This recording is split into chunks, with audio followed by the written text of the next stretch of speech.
пендемнің жасаған ғибадаттарының барлығы өзі үшін болады. Оразасы да сондай ма деп ойлап қаласыз ғой. Намаз, зекет, қажылық барлығы өзі үшін болады. Бірақ ораза емес депті. Мен үшін ішіп жемнен тыйылды. Мен үшін аш жүріп шөліркеді.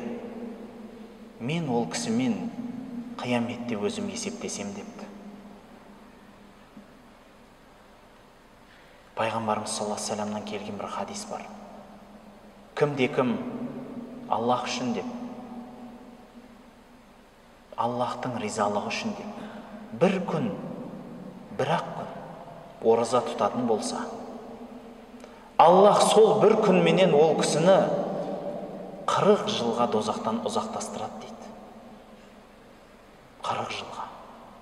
Ол біздің мынау күндегі есеп емес 40 жыл дейтін. Бәлки арғы дүниенің есебі.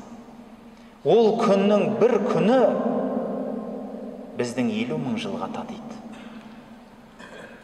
Енді 40 жылды ойлаңызшы қандай болады.